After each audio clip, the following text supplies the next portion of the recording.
Hey everyone, welcome. I'm absolutely thrilled to have you here for today's explainer. Look, today we're unpacking something highly specific, but literally vital if you're operating in this space, navigating Uttarakhand's 2012 timber transit regulations. If you own land or manage forestry, you already know that moving timber isn't just about the logistics of getting logs from point A to point B. It's absolutely crucial for your environmental compliance, and frankly, it's about protecting your livelihood. So we're going to break down the entire online guide to getting your timber transit pass using a really clear, structured approach. Okay, let's dive into this because the core challenge here is pretty significant. How do you legally move timber in Uttarakhand without getting completely tangled up in red tape? For a long time, dealing with paper-heavy bureaucracy was just a massive headache for landowners and businesses. But the good news? The solution is actually incredibly streamlined now, thanks to a fully digital pipeline.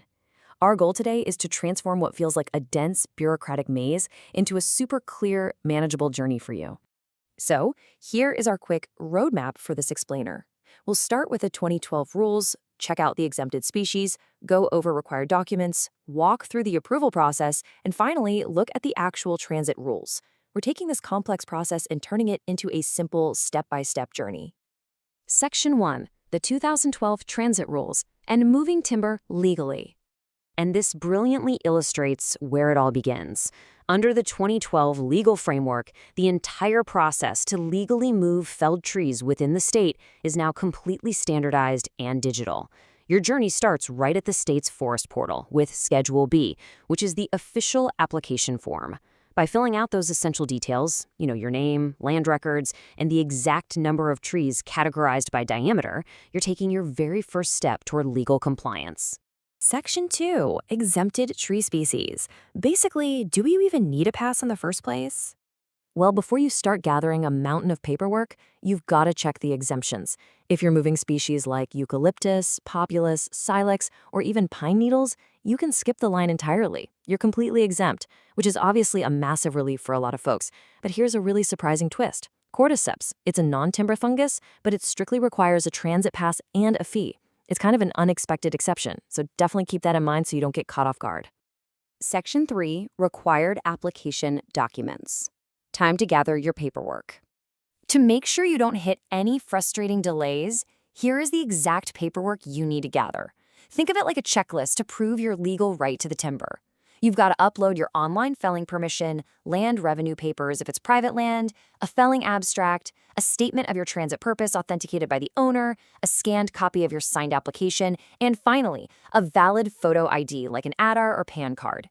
Have all these ready and your online submission will literally be a breeze. Now here is a fascinating legal safeguard detailed in Section 18. Anyone can apply to their concerned Divisional Forest Officer, the DFO, to have a unique property mark attached to their timber. It's like a custom fingerprint. No two people are allowed to have the same mark. This brilliant system stops ownership disputes dead in their tracks during transit, totally protecting you and your investment. And if there's ever a dispute over marks that look kind of similar, the conservator of forest steps in and their decision is final.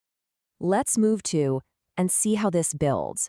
Section 4, step-by-step approval process, diving into the bureaucratic pipeline. Now, what's really interesting about this slide is how it maps out the entire digital flow behind the scenes.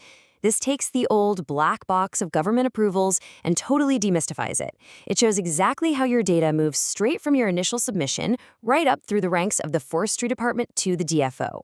Let's de-jargonize that flowchart into a simple 4-step relay race so you know exactly who is handling what. Step 1, you, the applicant, submit the details.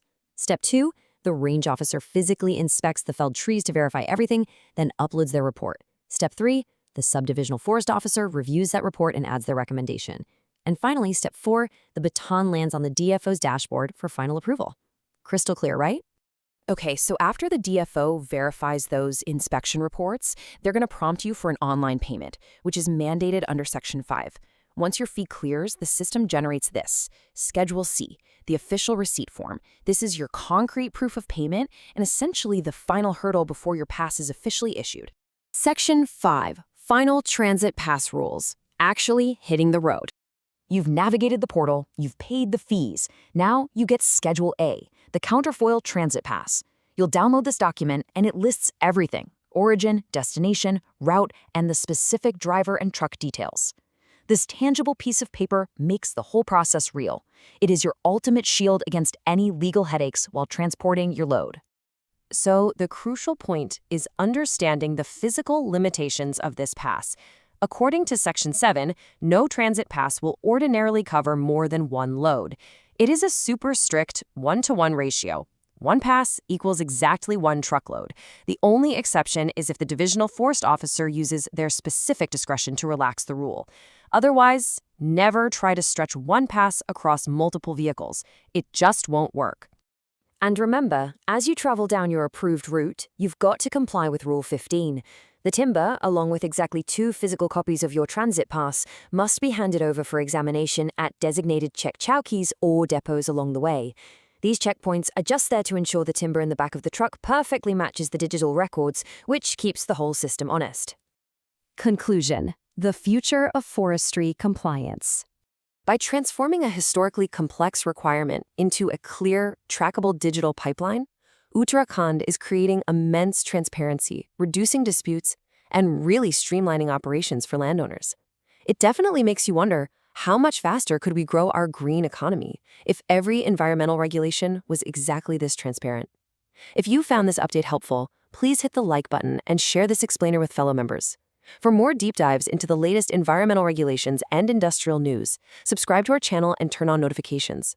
See you in the next one.